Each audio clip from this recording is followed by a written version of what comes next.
Bismillahirrahmanirrahim. Assalamualaikum warahmatullahi wabarakatuh. Waalaikumsalam warahmatullahi Alhamdulillahi wabarakatuh. binikmatihi tatimmus sholihat. Segala puji syukur kita panjatkan kehadirat Allah Subhanahu wa taala atas segala nikmat yang telah kita terima. Sholawat serta salam semoga selalu tercurah limpahkan kepada Nabi Muhammad SAW Sungguh. beserta keluarga, para sahabat, dan pengikutnya yang istiqomah hingga akhir zaman. Dan semoga kita semua termasuk ke dalam golongan yang demikian. Amin, amin. Sahabat-sahabat sekalian, saudara-saudara dalam Islam dimanapun berada, dan Ustadz Wira yang kami hormati, Alhamdulillah kita bertemu lagi dalam kajian akhir pekan yang hari ini insya Allah akan membahas tentang syarat-syarat sahnya sholat. Begitu ya Ustadz ya? Nah, insya Allah, ya, syarat-syarat sahnya sholat. Kami persilakan Ustadz untuk menyampaikan kajiannya. Enggak Ustadz? Baik, Bismillahirrahmanirrahim. Alhamdulillahi nahmaduhu wa nasta'inuhu wa nastaghfiruh wa na'udzu billahi min syururi anfusina wa min sayyiati a'malina. Man yahdihillahu fala mudhillalah wa man yudlil fala hadiyalah. Ashhadu an la ilaha illallah wahdahu la syarikalah wa ashhadu anna Muhammadan abduhu wa rasuluh. Allahumma salli wa sallim ala nabiyyina Muhammad wa ala alihi wa sahbihi wa man ittaba'a hudahu ila yaumiddin amma ba'd. Saudaraku kaum muslimin yang semoga senantiasa dirahmati oleh Allah, alhamdulillah, puji dan syukur tak henti-hentinya kita panjatkan kepada Allah Subhanahu wa taala atas segala nikmat yang telah Allah Subhanahu wa taala anugerahkan kepada kita semua. Salawat serta salam semoga senantiasa tercurah kepada junjungan kita Nabi Muhammad, kepada keluarga, para sahabat, dan pengikut beliau hingga akhir zaman. Insya Allah di kesempatan kali ini kita akan kembali melanjutkan pelajaran kita, membahas fikih yang perlu diketahui oleh setiap muslim dan muslimah, terutama yang berkaitan dengan ibadahnya sehari-hari. Pada pertemuan yang terakhir, alhamdulillah kita telah bahas tentang adzan dan iqamah. Nah, sekarang kita mulai masuk ke dalam pembahasan sholat. Nah, di antara pembahasan sholat, sebelum kita masuk kepada rukun-rukun dan tata caranya, adalah pembahasan tentang syurutu sihhatis sholat. Syarat sahnya sholat. Jadi, syarat itu adalah sesuatu yang harus dipenuhi agar sesuatu itu sah dan bukan merupakan bagian dari ibadah itu sendiri. Jadi, syarat sah sholat itu sesuatu yang harus dipenuhi ketika orang itu akan sholat agar sholatnya sah, tapi dia bukan merupakan bagian dari sholat. Bukan merupakan bagian dari sholat. Beda kalau merupakan bagian dari sholat itu namanya rukun. Ya, arkanus sholat, rukun-rukun sholat, dia merupakan bagian dari sholat. Adapun syarat, ini harus dipenuhi terlebih dahulu, dan dia bukan merupakan bagian dari sholat itu sendiri. Baik, nah para ulama menyebutkan bahwa syarat sahnya sholat itu ada 4. Ya, syarat sahnya sholat itu ada 4. Artinya 4 hal ini harus ada pada diri seseorang agar sholatnya itu teranggap sah.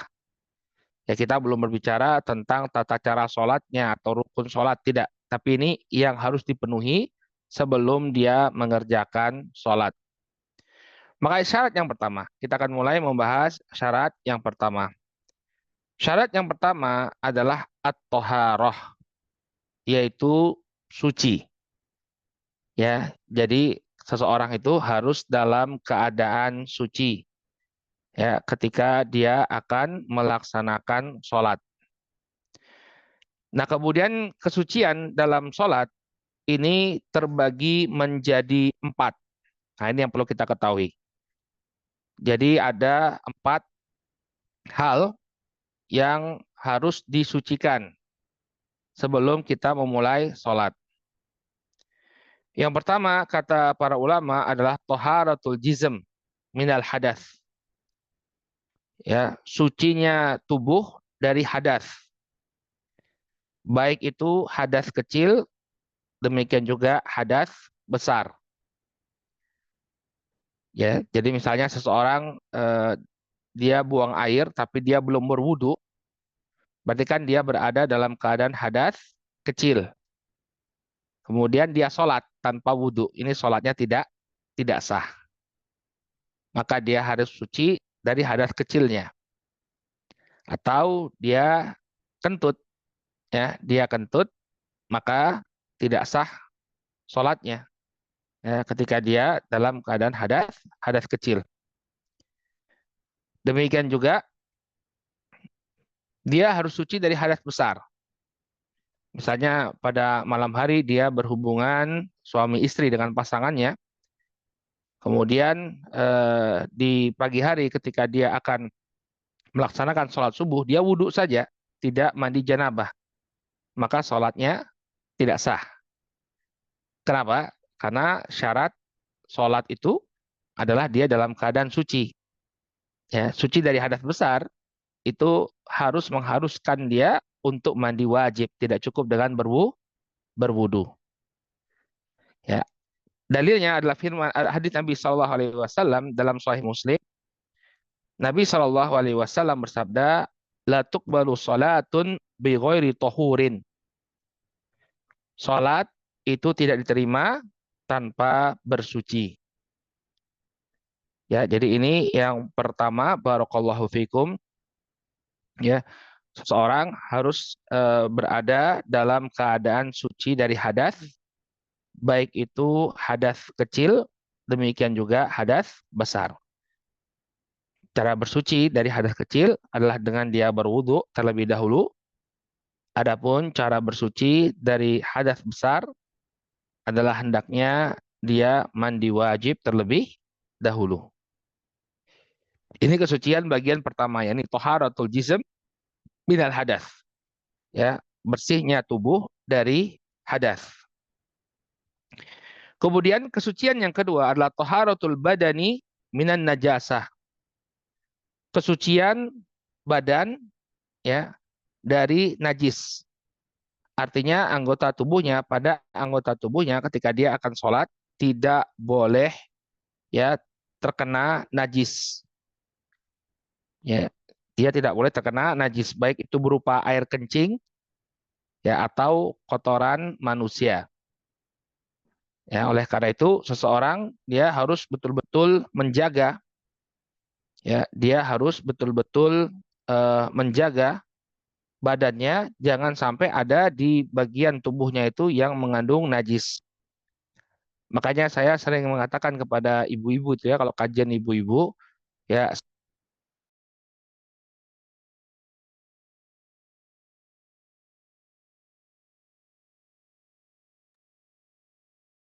Ustadz Wiranya keputus, mohon maaf teman-teman. Sebentar. Saya fokus dulu. Silakan Ustadz. halo, Keputus tadi terkick sinyalnya. ya tadi ya. Baik,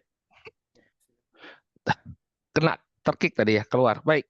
Makanya saya kembali kepada pembahasan kita bahwa saya sering sampaikan kepada ibu-ibu ketika sholat, ya, menggendong cucunya atau menggendong anaknya yang masih bayi itu.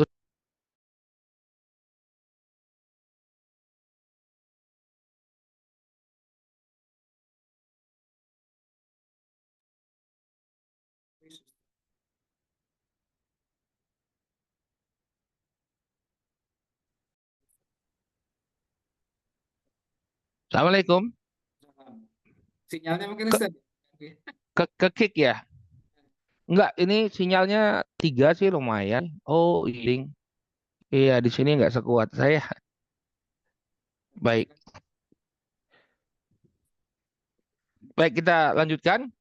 Oleh karena itu saya sering sampaikan, ya, kepada ibu-ibu, ya, misalnya anaknya masih baby begitu, kalau dia menggunakan popok, ya, dan ada kemungkinan popoknya itu sudah ternajisi, ya, sudah ternajisi, artinya bayinya itu, babynya itu sudah kencing, sudah BAK atau BAB, itu sebaiknya tidak digendong, ya, karena seseorang itu harus terlepas dia dari najis, ya, terlepas dia dari najis, maka walaupun najis itu tidak terkena badannya tapi dia membawa najis, ya, pada bayi itu pakaiannya terkena terkena najis di dalam popoknya, ya, maka sebaiknya tidak menggendong bayi dalam keadaan mereka menggunakan popok apabila ada kemungkinan popok itu sudah terisi dengan najis. Baik. Maka di sini perlu seseorang itu memperhatikan kebersihan badannya. Jangan sampai pada badannya itu terdapat kotoran. Ya, bahkan dalam masalah kencing ya, Nabi Shallallahu Alaihi Wasallam mewanti-wanti bahwa di antara penyebab azab kubur itu seseorang tidak memperhatikan adanya najis pada tubuhnya. Jadi najis yang ada pada tubuh kita itu harus segera dibersihkan. Jangan kemudian dia biarkan. Apalagi kemudian dia sholat dengan dalam keadaan di tubuhnya itu, ya di badannya itu terdapat bekas najis seperti kencing yang tidak tersiram dengan sempurna. Nabi Shallallahu Alaihi Wasallam eh, pernah melewati dua kuburan. Kemudian Nabi Shallallahu Alaihi Wasallam mengatakan bahwa innahuma yu'adzaban, bahwasanya kedua orang ini, kedua penghuni kuburan ini sedang diadab. Ya, yang pertama adalah orang yang la yatanazzahu minal baul, orang yang tidak membersihkan bekas kencingnya.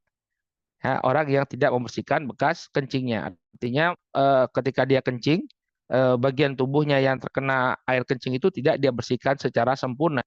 Kemudian orang yang kedua yamshi bin namimah. Orang yang kedua adalah orang yang melakukan namimah, melawan adu domba. Dari dalil yang menunjukkan bahwa tidak boleh bagi seseorang untuk kemudian membiarkan najis itu ada pada dirinya. Hendaknya dia bersihkan, apalagi ketika dia mau sholat. Ya.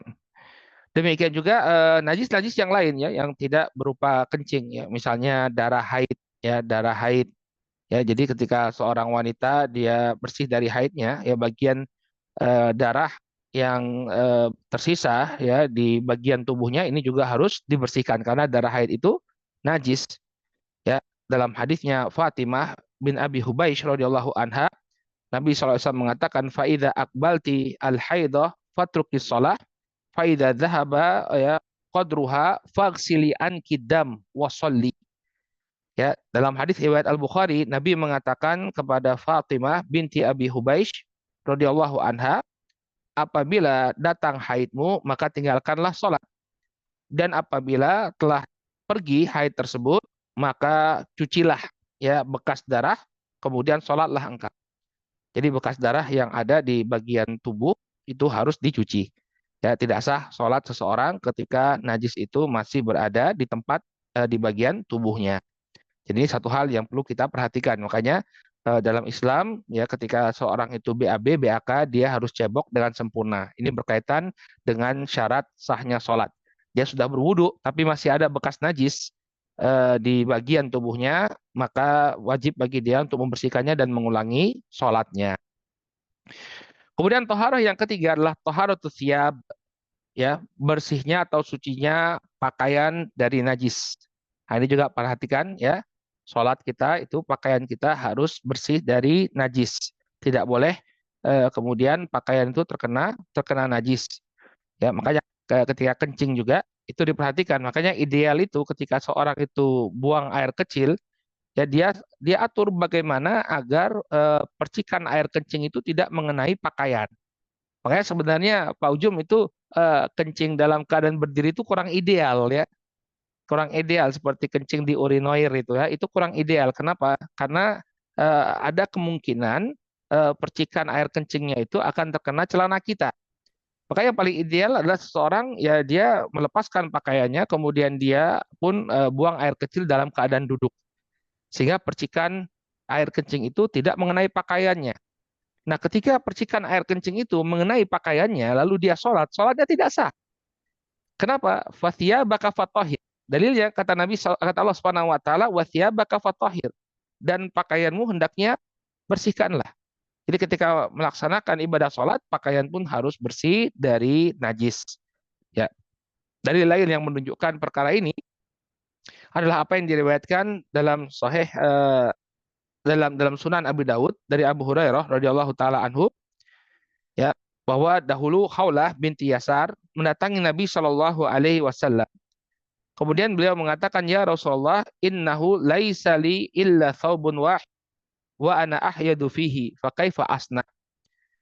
Ada seorang sahabi ya namanya Khawlah binti Yasar, dia datang kepada Nabi Shallallahu Alaihi Wasallam. Kemudian dia mengatakan, wahai Rasulullah, sesungguhnya saya tidak memiliki pakaian kecuali cuma satu ini. Dan saya memakainya ketika haid. Fakaifa asna, maka apa yang harus aku lakukan?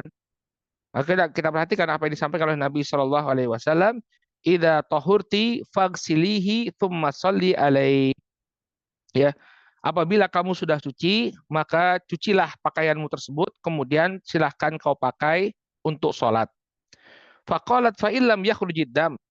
Ya, maka kemudian dia kembali bertanya, walaupun ya, apa harus saya cuci walaupun darahnya sudah berhenti, maka kemudian Nabi mengatakan ya yakfika ghusludam wala yadurruki ya yakfiki ghusludam wala yadurruki atharuhu.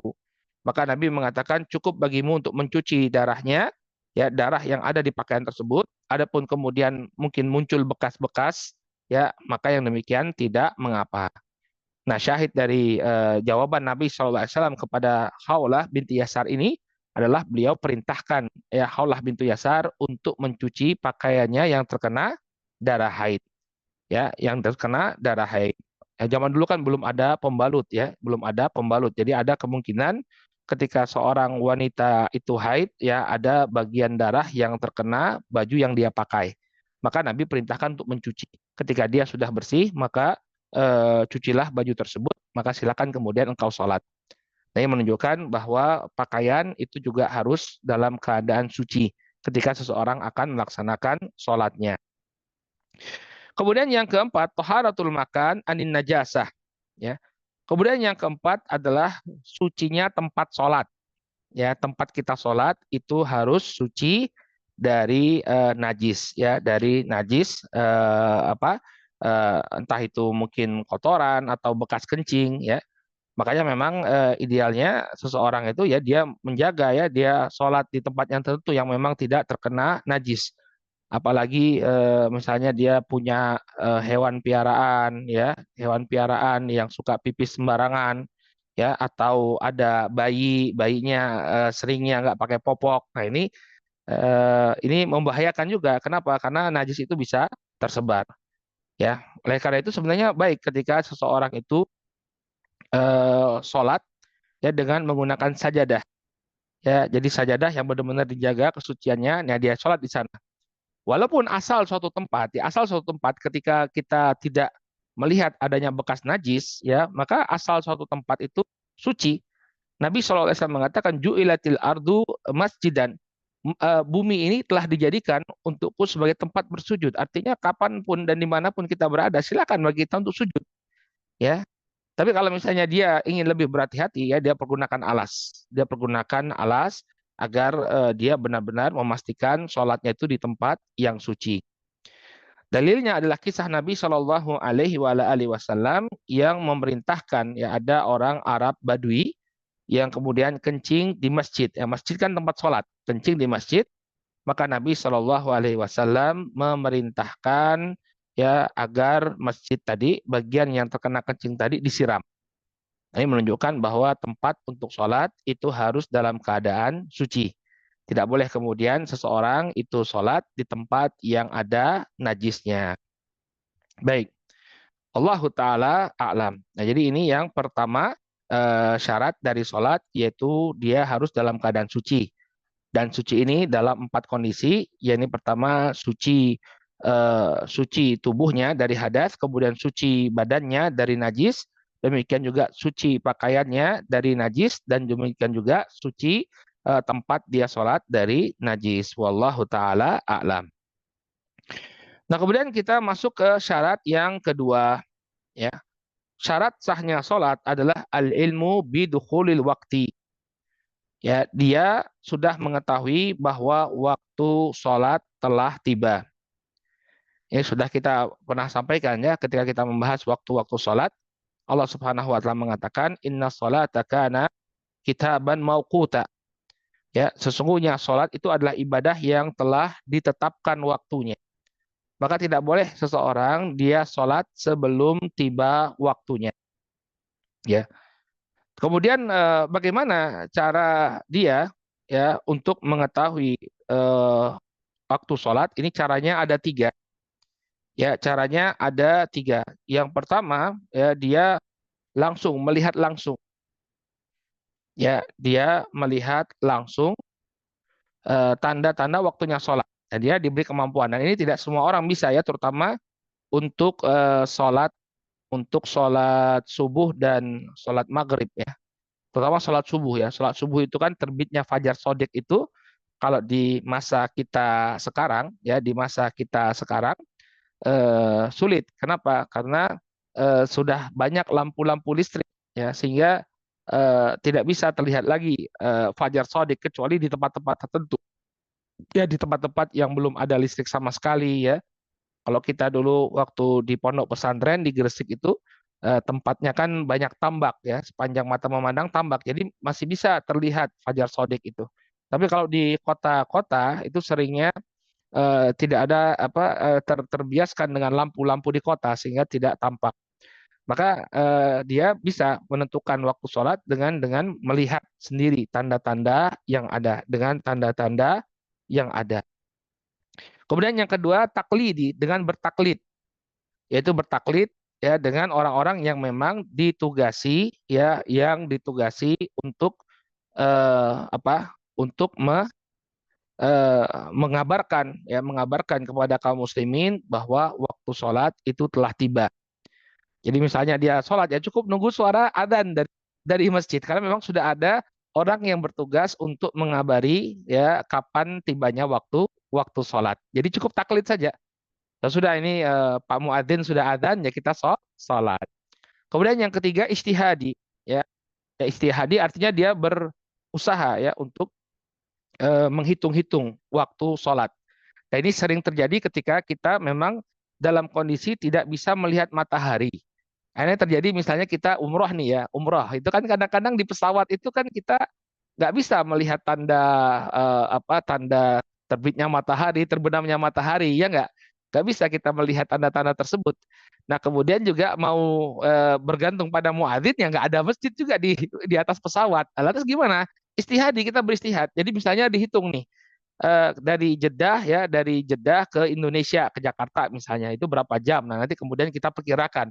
Oh nanti insya Allah waktu maghrib itu tiba saat kita sedang berada di daerah India misalnya, di daerah Mumbai misalnya. Kan kita lewat itu jalurnya kan ketahuan.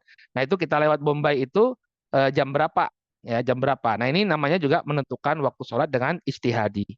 Ya, jadi yang pertama dengan ilmu yakin, jadi dia lihat sendiri dengan mata kepalanya, dan ini bisa ketika dia tidak dalam keadaan safar, ketika dia dalam mukim, dia bisa lihat sendiri, ya, misalnya apakah waktu zuhur itu ya mataharinya sudah tergelincir ke arah barat sedikit, ya, sudah berada di tengah, kemudian tergelincir ke arah barat, itu bisa dilihat sendiri, atau dia taklid bisa dengan orang yang bertugas, bisa juga dengan jadwal. Saya pernah tanya kepada Fadilatul Syekh Abdullah Abdullah bin Umar Mar'i, guru saya, ya beliau pakar fikih juga. Boleh nggak kita berpatokan kepada jadwal-jadwal yang dibuat oleh Kementerian Agama? Kata beliau boleh ya, boleh. Ya, maka kita bertaklid kepada jadwal-jadwal tersebut. Ya, misalnya juga ada Dewan Penentuan Waktu ya. Kalau misalnya kita buka program Auqatis Sholah, waktu-waktu sholat, itu ada beberapa metode. Ada metode Hambali, Syafi'i, itu dipilih. Ada metode Ummul Qura. Nah, kita boleh bertaklid kepada lembaga-lembaga seperti ini untuk menentukan waktu sholat. Nah, aplikasi-aplikasi yang ada itu kan dia diambil dari perhitungan-perhitungan seperti ini ya, perhitungan astronomis. Jadi nggak ada orang lihat aplikasi itu lihat dulu matahari kemudian dia udah masuk waktu sholat enggak, tapi mereka pakai perhitungan. Maka ini semua metode ini semua diperbolehkan. Ya, baik yang dengan ilmu yakin, dengan sekedar taklid, yakni mengikuti petugas atau mengikuti jadwal yang ada, atau secara istihad. Jadi dia perhitungkan saat dia memang tidak memungkinkan baginya untuk melihat sendiri tanda waktunya sholat atau tanda masuk waktunya sholat atau tidak bisa juga dia mengikuti jadwal yang ada. Wallahu taala a'lam.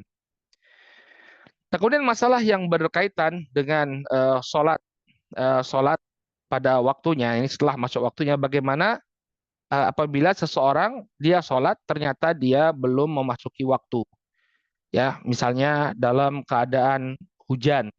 dia kira sudah masuk waktu maghrib. Misalnya ada di suatu tempat ya, masuk waktu maghrib, dia kira nggak ada jam nih, misalnya nggak ada jam, dia nggak bisa melihat jam, nggak ada internet, kemudian gelap, sore hari gelap. Ya, maka kemudian dia mengatakan, wah ini kayaknya sudah tiba waktu maghrib. Akhirnya dia sholat. Dia sholat, tiba-tiba langitnya kembali terang. Oh ternyata gelapnya bukan karena maghrib, tapi karena berawan. Maka para ulama mengatakan wajib bagi dia untuk mengulang sholatnya. Kenapa? Karena sholatnya belum belum sah, karena belum masuk waktunya. Karena syarat sholat itu sah, dia harus masuk waktunya. Jadi ketika dia sholat sebelum masuk waktunya, baru sadar ketika setelah beberapa lama langitnya kembali terang, oh ternyata belum maghrib ini. Ya ternyata belum maghrib, maka wajib bagi dia untuk mengulangi sholat maghribnya ketika sudah masuk pada waktunya. Wallahu a'lam bishawab. Dan sekarang syarat yang ketiga adalah satrul aurah. Ya, syarat sahnya sholat, seseorang harus menutup auratnya. Ya, menutup auratnya. Nah, aurat itu sesuatu yang harus ditutup. Nah, aurat itu para ulama menyebutkan ya, aurat itu bermacam-macam. Ya, atau ada dua aurat. Yang pertama, aurat di dalam sholat dan aurat di luar sholat. Ya, aurat di dalam sholat dan aurat di luar sholat. Nah, kita bahas dulu yang aurat di dalam sholat. Maka aurat di dalam sholat bagi laki-laki adalah ma baina surrati wa rukbah, yang harus ditutupi oleh seorang laki-laki agar sholatnya itu sah adalah apa yang ada di antara pusat dan juga lutut. Ya. Termasuk pusat dan lutut itu sendiri harus ditutupi. Ya, ini pendapat yang paling kuat dari para ulama bahwa lutut itu harus dalam keadaan tertutup ketika sholat. Jadi nggak boleh ketika seseorang dia sholat dengan menggunakan celana pendek yang ketika misalnya dia duduk di antara dua sujud, lututnya tidak tertutupi dengan sempurna. Ini hati-hati. Ya, saya sering lihat kadang-kadang ada orang sholat celananya pendek. Memang betul ketika dia berdiri, lututnya tertutupi. Tapi ketika dia duduk di antara dua sujud, lututnya kelihatan. Jadi lutut sampai bagian bawah yang masih dinamakan dengan lutut itu benar-benar tertutupi dengan sempurna. Ya, demikian juga pusarnya. Ya, surah ini juga harus tertutupi dengan sempurna. Nah, oleh karena itu kita perlu ingatkan kepada kaum muslimin ya, yang mereka menggunakan celana yang saat dia sujud, maka bagian yang sejajar dengan pusarnya itu kelihatan. Bahkan belahan, mohon maaf ya, belahan pantatnya itu sampai kelihatan. Dia pakai baju pendek, kemudian celananya itu turun ke bawah. Saat dia sedang sujud, maka posisi bagian belakang tubuhnya itu terekspos. Nah ini hati-hati, tidak sah sholatnya. Kenapa? Karena yang sejajar, yang perlu ditutupi itu adalah bagian yang sejajar dengan pusar. Ya, adapun belahan pantat itu sudah berada di bagian yang sejajar dengan pusar. Maka sholatnya tidak sah. Wajib bagi dia untuk mengulangi. Nah ini sering sekali terjadi. Ya, sering sekali terjadi. Makanya kalau pakai pakaian itu yang lebar sekalian ya, biar ketika dia sujud, semua anggota tubuhnya tetap tertutupi dengan sempurna. Ya, demikian juga celana ya harus berada di bawah lutut sehingga ketika dia dalam posisi apapun, baik itu ketika dia ruku, ketika dia sujud atau duduk di antara dua sujud, lututnya tertutupi dengan sempurna. Ya. Adapun eh, aurat bagi seorang wanita muslimah ketika sholat adalah semua bagian tubuhnya kecuali wajah dan dua telapak tangan. Ya, jadi dua telapak tangan sampai di sini di pergelangan itu boleh terlihat. Ya, demikian juga wajah. Nah ini Nabi SAW mengatakan kepada Asma binti Abi Bakar radhiyallahu taala anha, ya beliau mengatakan, wahai Asma, apabila seorang wanita itu sudah hadot, ya dia sudah datang haid, tidak boleh tampak padanya kecuali ini dan ini. Lalu Nabi Shallallahu Alaihi Wasallam menunjukkan kedua telapak tangan beliau dan juga wajah. Nah, apakah ini bagian bawah bahu ini, bagian bawah dagu, mohon maaf, ini juga harus ditutupi? Jawabannya pendapat yang paling kuat di kalangan para ulama, bahkan ini pendapat jumhur ya para ulama, bahwa ini tidak termasuk wajah sehingga harus ditutupi. Wajah itu allati yatawajjahu bihi. Jadi mulai dari sini, dari tempat tumbuhnya rambut ya sampai ke bagian dagu. Adapun di bawah dagu ini ya ibu-ibu ya terutama perhatikan ya, bagian bawah dagu ini harus ditutupi. Ininya ini nggak boleh kelihatan, dia harus ditutupi. Makanya jilbabnya itu dikedepankan kalau mau sholat begini. Ya, karena wajah itu ya tawajjahu bihi. Yang terlihat ketika kita menghadap itu namanya wajah. Ya. Bagian dagu di sini ini bukan wajah, sehingga dia harus ditutupi. Maka kayak gini dia sholat. Nah, ini kehati-hatian ya untuk kehati-hatian ya ditutupi. Tutupi seperti ini. Ya, agar bagian dagu dan yang ini tidak termasuk ke dalam kriteria wajah itu harus tertutupi dengan sempurna, harus tertutupi dengan sempurna. Ya. Jadi yang perlu diperhatikan oleh kaum laki-laki itu adalah bagian lutut. Jangan sampai nanti lututnya tidak tertutupi ketika sholat. Demikian juga bagian belakang, ya bagian belakang, punggung ke bawah dekat pantat itu juga harus tertutupi dengan sempurna. Adapun wanita yang sering kita lihat ketika sholat, ya mereka masih mengekspos bagian dagu, ya maka harus ditutupi karena yang boleh terlihat itu adalah wajah, ya tawajjahu bihi. Baik, ini adalah aurat ketika sholatnya jelas ya. Ya. Nah sebenarnya kalau pakai kaos oblong itu gimana? Sebenarnya dari sisi untuk laki-laki ya, dari sisi hukum itu sah itu Pak Ujum ya. Sholat dengan menggunakan kaos apa bukan kaos oblong, kaos singlet ya. Kaos singlet itu sah. Ya karena auratnya laki-laki ketika sholat itu antara pusat dan lutut. Hanya saja ya dari sisi etika, dari sisi adab dan kesempurnaan sholat yang demikian tidak baik. Kenapa perintahnya dalam Al-Quran dalam surat Al-A'raf ayat ke-31, khudzu zinatakum inda kulli masjid. Ya, ambillah perhiasan-perhiasan kalian ya ketika kalian akan sholat. Inda kulli masjid itu artinya ketika kalian akan melaksanakan sholat. Jadi disunahkan untuk menggunakan pakaian yang terbaik.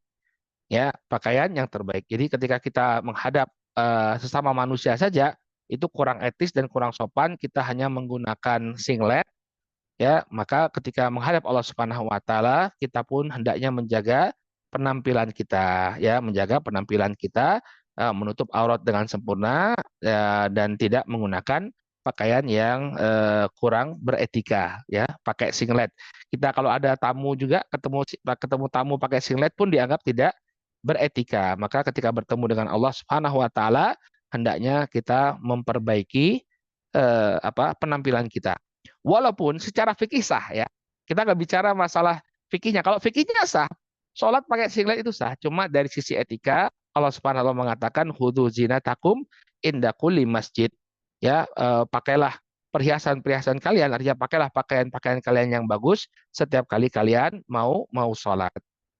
Baik. Baik ini pakaian atau aurat ketika sholat. Kemudian batasan auratnya laki-laki ya auratnya laki-laki maka eh, auratnya dia ya selain kepada wanita kepada istri atau budak wanita yang dia miliki maka sama dengan aurat dia ketika sholat. Jadi ketika kita keluar pun ya ketika kita ketemu sesama laki-laki ya maka aurat yang harus kita tutupi tetap sama yakni dari lutut sampai ke pusar dengan pusar dan lutut yang tertutup. Nah, ini pendapat jumhur para ulama ya, walaupun ada sebagian para ulama mengatakan bahwa aurat di luar sholat itu artinya eh, tidak termasuk lutut ya, tapi paha itu boleh diperlihatkan. Itu kalau di luar sholat. Kalau di luar sholat, ini menurut pendapat segelintir para ulama itu boleh menampakkan paha. Tapi jumhur itu mengatakan paha termasuk aurat. Yang membolehkan menampakkan paha itu berpendapat dengan kisahnya Utsman bin Affan radhiyallahu taala anhu. Ya, ketika Utsman bin Affan datang menemui Nabi Shallallahu alaihi wasallam, ya, beliau Shallallahu alaihi wasallam menutupi pahanya. Jadi ketika ada Abu Bakar dan Umar, paha Nabi Shallallahu alaihi wasallam itu tersingkap, Pak Ujum, ya, tersingkap. Kemudian ketika ada Utsman bin Affan, Nabi menutupi pahanya. Kenapa? Nabi SAW malu kepada Utsman bin Affan. Sama Abu Bakar dan Umar, beliau tidak menutupi pahanya, tapi ketika ada Utsman ditutupi pahanya. Maka kata para ulama sebenarnya paha itu boleh saja untuk ditampakkan. Ya. Namun wallahu taala a'lamu bisawab, ya, pendapat jumhur mengatakan bahwa paha juga tetap tidak boleh diperlihatkan.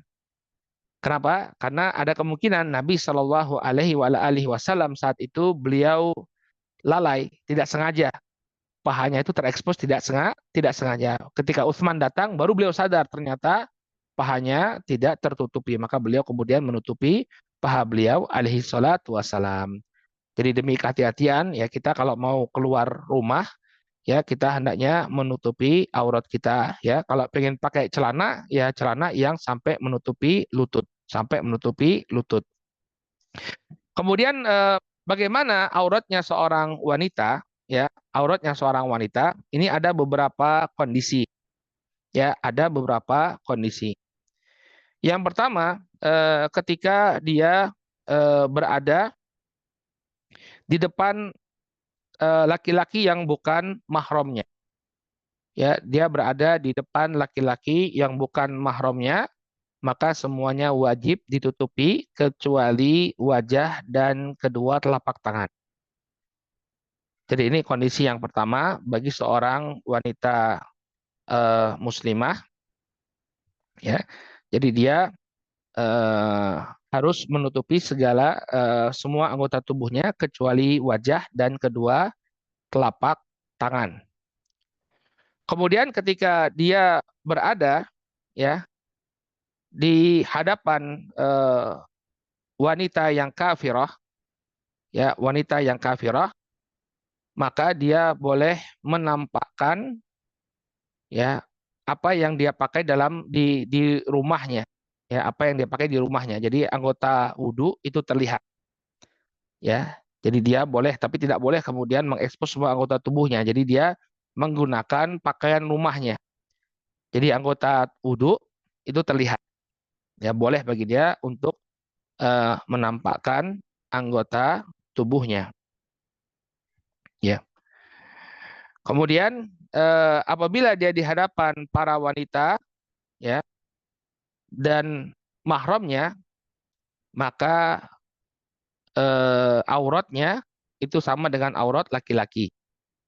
Apabila dia di hadapan wanita muslimah atau dia berada di hadapan mahramnya, maka auratnya itu sama dengan aurat laki-laki, yaitu di antara pusar dan juga lututnya.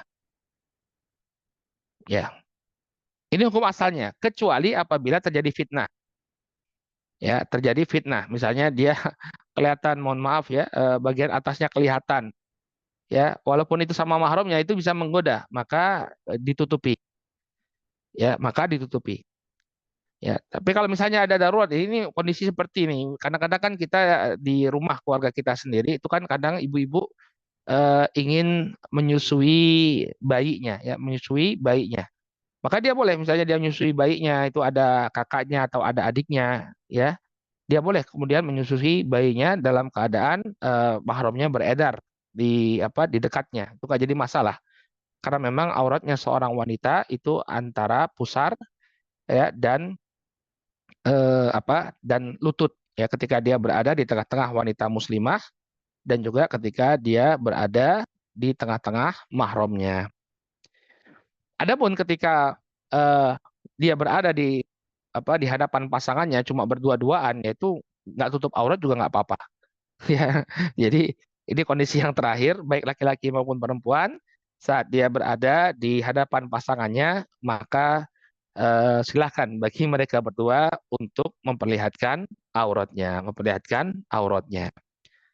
Nah, ini kondisi-kondisi seseorang, ya, dengan auratnya. Kemudian ya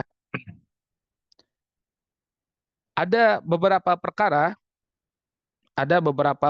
yang memperbolehkan seseorang itu membuka auratnya. Ya, jadi pada asalnya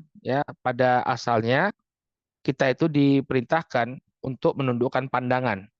Ya, jadi walaupun seorang wanita itu dia diperbolehkan untuk membuka wajahnya, tapi kaum laki-laki tidak kemudian memandang wajah tersebut dengan tatapan yang lama begitu ya. Tidak diperbolehkan karena Allah mengatakan wa kullil mu'minat wa kullil mu'min apa yaghdudna atau la kullil mu'minati yaghdudna min absarihim. Ya, Allah Subhanahu wa taala mengatakan dan katakan ya atau sebelumnya Allah Subhanahu wa taala memerintahkannya kepada kaum mukminin dulu ya. Qul lil mu'minin yaghuddu min absarihim wa yahfadzu furujahum dzalika askalahum. Allah perintahkan katakan kepada orang-orang yang beriman agar mereka menundukkan pandangan-pandangan mereka, lower your gaze ya. Tundukkan pandangan-pandangan mereka wa yahfadzu furujahum dan menjaga kemaluan mereka. Dzalika askalahum. Maka yang demikian lebih suci bagi mereka. Jadi hukum asalnya laki-laki itu nggak boleh dia memandang wajah seorang wanita, gitu ya. Kalau kalau dia tidak punya hajat. Demikian juga wanita juga nggak boleh dia lama-lama dia memandang wajah seorang laki-laki, ya. Allah Subhanahu wa taala mengatakan setelahnya wa kullil mu'minat yaghdudna min absarihinna wa yahfatna furujahunna. Dan katakan kepada wanita-wanita mukminah agar mereka menundukkan pandangannya dan mereka menjaga kemaluannya. Nah ini perintah ini asalnya. Jadi kita tuh nggak boleh lihat-lihatannya laki-laki memandang wajah wanita, wanita juga tidak boleh memandang wajah laki-laki. Nah kemudian dikecualikan boleh dia memandang wajah lawan jenisnya, bahkan melihat auratnya apabila ada hajat. Apa saja hajat tersebut? Yang pertama dengan tujuan menghitbah, melamar. Jadi seorang laki-laki itu boleh dia memandang wajah calon istrinya. Ya, calon istrinya dia pandang wajahnya ketika dia akan menikah untuk melihat kira-kira apa kira-kira yang membuat dia nyaman dengan wanita tersebut. Jadi dia boleh melihat memandang wajah calon istrinya. Dia memandang calon istrinya. Kalau dalam mazhab Syafi'i yang boleh dilihat itu adalah wajah dan kedua telapak tangan. Jadi itu boleh. Misalnya dia mau 1 menit dia lihat betul ya dalam keadaan dia ingin melamar betul-betul serius melamar wanita tadi, dia boleh melihat wajah tersebut. Demikian juga kedua telapak tangannya. Ya, dalam sebagian mazhab itu bahkan boleh dia dibuka jilbabnya di hadapan suami yang akan datang melamar. Jadi dia pakai baju rumahnya, Ya, tapi ingat ya, serius orangnya serius ingin melamar. Jangan kemudian asal-asalan ya kita melihat dia datang kemudian menyatakan keinginannya untuk menikahi putri kita, maka dia ingin melihat putri kita, maka diperbolehkan oleh syariat. Ya. Kemudian yang kedua, an-nadharu lisyahadah wal muamalah. Boleh melihat untuk syahadat dan muamalah. Misalnya peserta ujian ya, kita perlu lihat ya, dia benar-benar orang yang sesuai dengan formulir pendaftaran ataukah tidak. Atau misalnya dalam pemeriksaan imigrasi ya, dalam pemeriksaan imigrasi maka boleh seseorang memandang wajah lawan jenisnya untuk pemeriksaan. Oh ini sesuai dengan paspor, oh ini tidak sesuai dengan paspor, ini bukan orangnya. Yang demikian juga diperbolehkan. Kemudian yang ketiga untuk pengobatan. Bahkan untuk pengobatan ini boleh bagi seseorang kalau memang tidak ada yang tidak mau dia harus membuka auratnya ya di hadapan dokter, maka yang demikian termasuk dalam keadaan darurat. Ad-darurah tubihul mahdurah. Keadaan darurat itu membolehkan sesuatu yang dilarang. Asalnya nggak boleh orang membuka auratnya. Tapi misalnya dia sakit perutnya, dia harus periksa ke dokter misalnya. Tidak ada dokter kecuali dokter laki-laki. Maka diperbolehkan bagi sang wanita untuk memperlihatkan bagian yang sakit agar bisa diperiksa dengan baik oleh dokternya.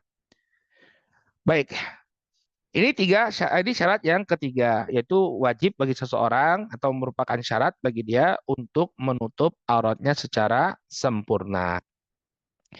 Kemudian syarat yang keempat, ya, di antara syarat sahnya sholat adalah istiqbalul kiblah, menghadap ke arah kiblat, ya, menghadap ke arah kiblat. Yang dimaksud dengan kiblat di sini adalah Baitullah Ka'bah, Baitullah Ka'bah.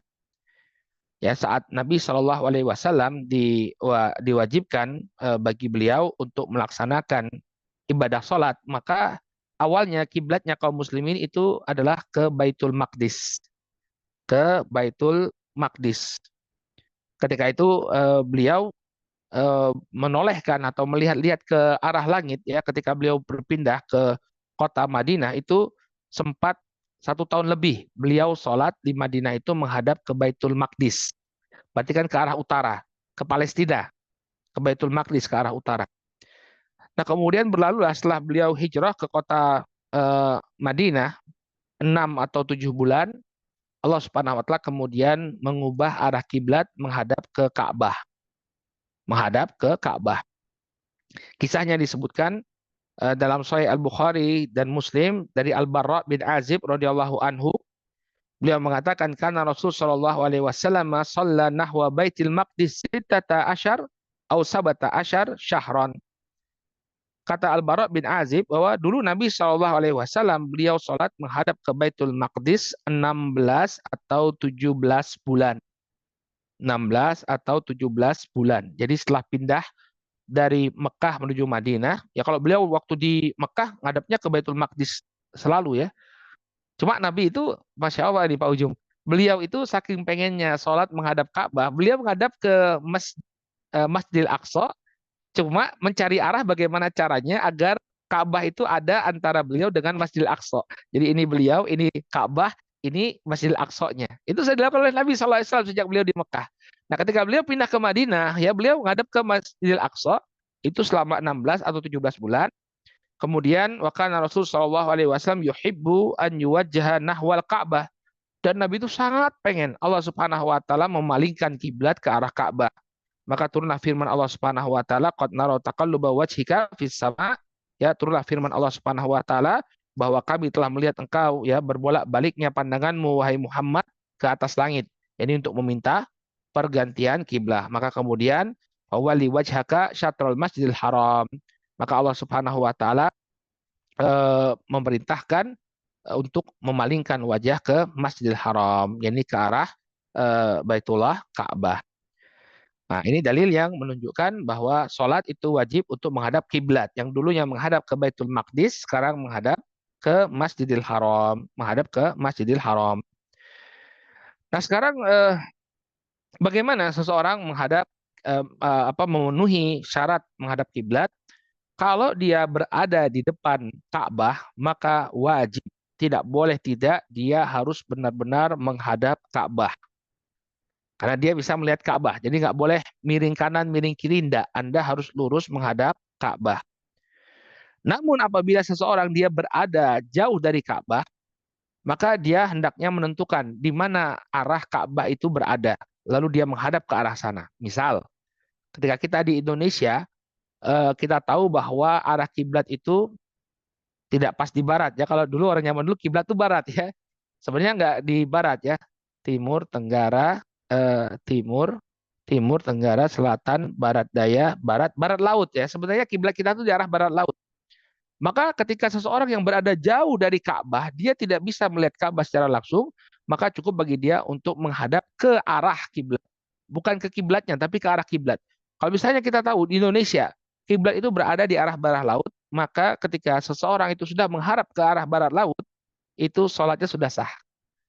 Ya, sholatnya sudah sah. Walaupun mungkin kalau ditarik garis lurus gitu, ya, nggak ketemu langsung dengan Ka'bah, itu kan jadi masalah. Sebagian orang itu ketat sekali dalam masalah ini. Pokoknya harus kena Ka'bahnya gitu, ya. Harus kena Ka'bahnya, itu enggak. Itu yang harus kena Ka'bah itu ketika ditarik garis lurus itu hanya orang-orang yang berada di depan Ka'bah. Itu memang wajib dia menghadap Ka'bah. Tapi orang yang jauh dan tidak melihat Ka'bah cukup bagi dia untuk menghadap ke arahnya Ka'bah. Kalau Ka'bah itu berada di arah barat laut, ya sudah cukup bagi dia untuk menghadap ke arah barat laut. Fawali wajhaka syatrul masjidil haram.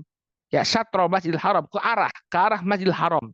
Yang penting apa? Kita berusaha untuk menghadap ke arah Masjidil Haram. Tapi kalau ternyata ditarik garis lurus, tidak plek kena Masjidil Haram, maka yang demikian diberikan uzur. Diberikan uzur. Yang wajib betul-betul menghadap ke arah kiblat, ke arah Ka'bah, dan tidak boleh ketika tarik garis lurus itu tidak boleh mencong, adalah orang-orang yang memang sholat di hadapan Ka'bah, di hadapan Ka'bah. Taib. Nah, ini 4 syarat ditegaknya sahnya sholat yang harus kita perhatikan. Yang pertama, hendaknya seseorang bersuci terlebih dahulu. Ya, kita review sedikit, kita ulang sedikit ya. Hendaknya seseorang dia bersuci terlebih dahulu. Ya, dia bersuci, yang perlu disucikan itu ada 4. Ya, kemudian tubuhnya dari hadas kecil dan hadas besar, kemudian badannya dari najis, berbagai macam jenis najis, kemudian yang ketiga pakaiannya dia bersihkan juga dari najis, dan juga tempat sholatnya. Kemudian syarat yang kedua, ya, dia sholatnya itu dia mengetahui bahwa telah masuk waktu sholat. Ya, masuknya waktu sholat ini bisa dia lihat sendiri dengan yakin, atau dengan bertaklid pada jadwal, atau taklid pada petugas-petugas yang mengumandangkan adzan, atau dia beristihad, ya, berupaya untuk menghitung masuknya waktu sholat. Saat kedua hal yang sebelumnya tidak bisa dilakukan, dia berusaha beristihad bersungguh-sungguh untuk mencari waktu sholat. Kemudian yang ketiga adalah menutup aurat. Bagi kaum laki-laki, auratnya itu adalah dari lutut sampai ke pusar, ini harus tertutupi. Adapun bagi wanita, semuanya harus ditutupi kecuali wajah dan juga kedua telapak tangan. Kemudian syarat yang keempat, dia harus menghadap ke kiblat. Kalau dia berada di dekat Ka'bah, wajib bagi dia untuk menghadap kiblat. Kalau dia berada jauh dari kiblat, maka cukup bagi dia untuk menghadap ke arahnya kiblat, ke arahnya kiblat. Wallahu taala a'lamu bishawab. Pak Ujung, mungkin sampai di sini. Insya Allah pada pertemuan yang akan datang kita mulai masuk ke dalam pembahasan rukun-rukun sholat. Baik, kita lanjutkan dengan tanya jawab. Mangga, kalau ada yang ingin didiskusikan, kami persilahkan Bapak dan Ibu. Tafadholu, barakallahu fikum. Nggak kedengar suaranya tuh Pak Uju. Halo? Sekarang gimana Ustaz? Udah kelar? Ya, udah kelihatan, udah jelas. Terima kasih Ustaz atas penyampaian materinya.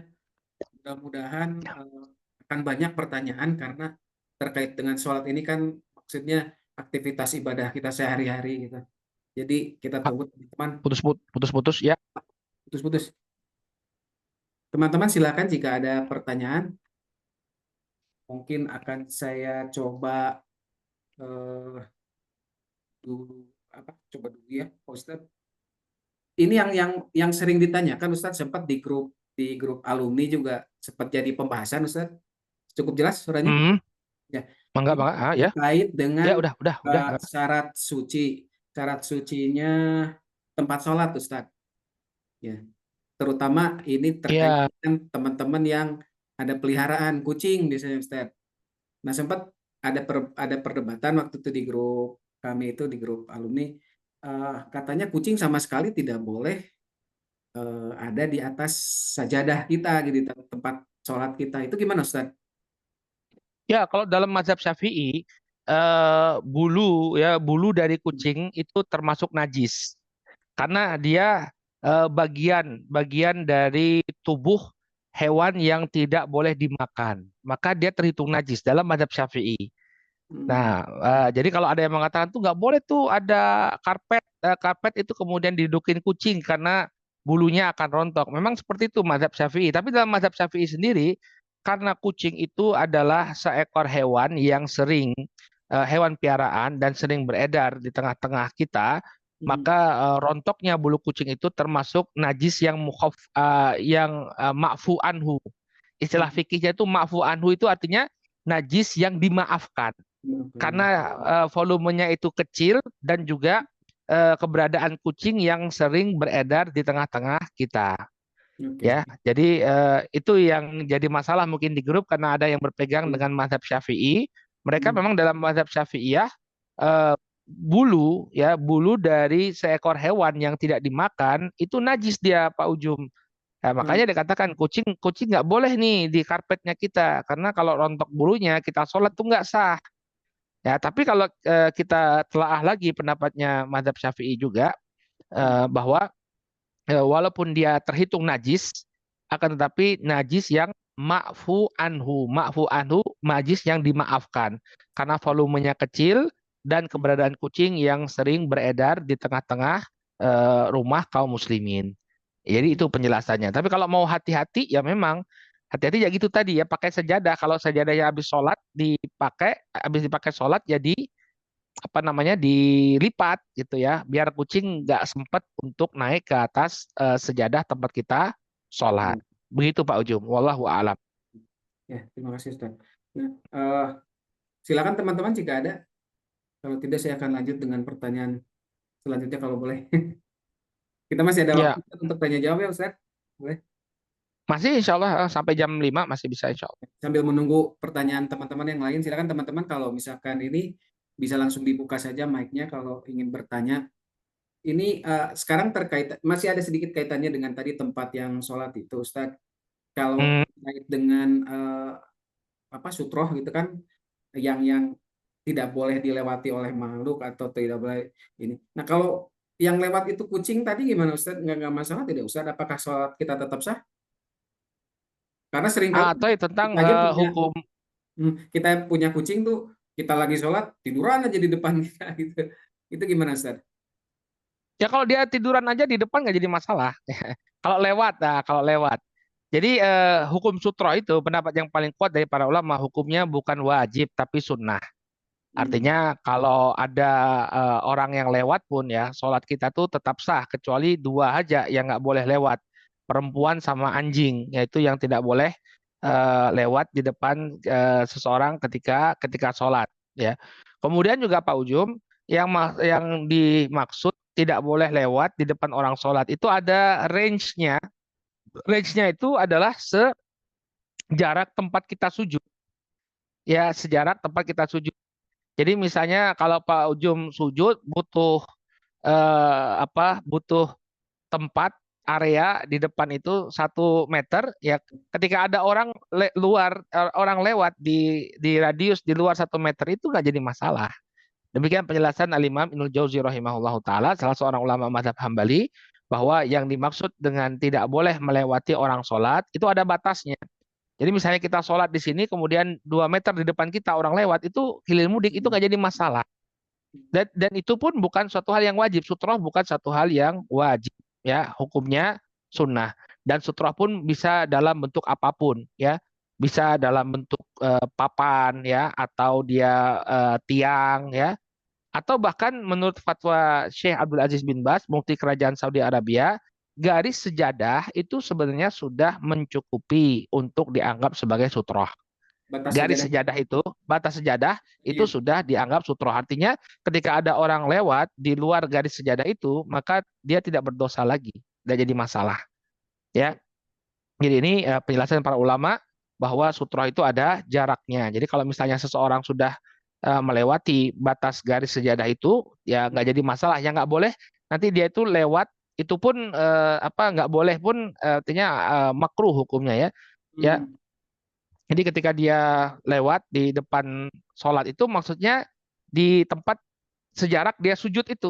Tapi kalau Hmm. sudah di luar range ini, mah enggak, monggo silakan dia untuk lewat. Ya, kadang kan kalau kita kayak di Masjidil Haram itu kan sulit ya, kayak di tempat-tempat ramai itu ya. Maka usahakan kalau ingin lewat di depan orang yang sholat, ya sudah melebihi tempat dia sujud. Wallahu taala a'lam. Ya. Jadi sebetulnya kita tidak perlu memaksakan untuk terus menghalangi gitu kalau dia masuk di dalam range sujud kita gitu Ustaz ya. Karena kan Kalau dalam range kita halangi, ada perintah dari Nabi SAW, tolaklah dia, tolaklah gitu ya. Tapi hmm, kalau misalnya dia sudah di luar range, nggak perlu kemudian kita kita maju ke depan untuk nahan dia. maksa Wah, Ustaz kalau ya, dia maksa sudah di ya. luar range sudah. Tapi kalau misalnya dia masih mau lewat depan kita, kita tetap tahan. Ya, kita tetap tahan. Ya, wallahu a'lam. Nah, syukuran, Ustaz. Silakan teman-teman ada yang mau bertanya? Ya, Silakan. Kang Garda, Resina, Ibu Yuyun, silakan. Kalau tidak saya coba, ini ada satu pertanyaan lagi Ustaz, kalau boleh Ustaz.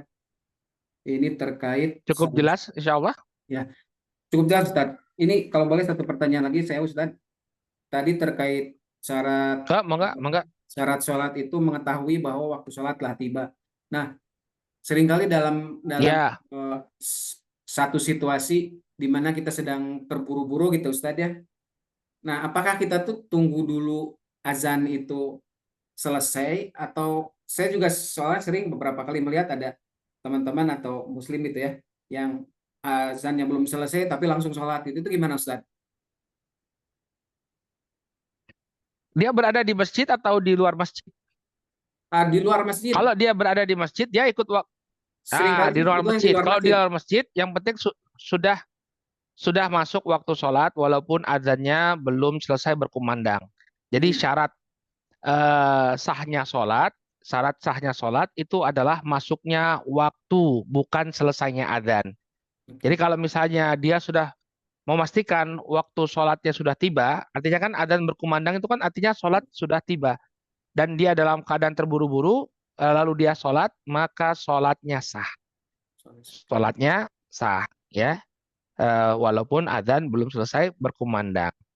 Ya, Ya, dan problematik kalau kita harus menunggu adzan selesai. Kenapa? Karena di kita kadang-kadang muadzin telat, ya. ya, ya, ya. Apalagi kalau di daerah Jawa Tengah, ya, daerah Jawa Tengah itu di pedesaan, mereka memang sengaja untuk mengulurkan waktu adzan Hmm, untuk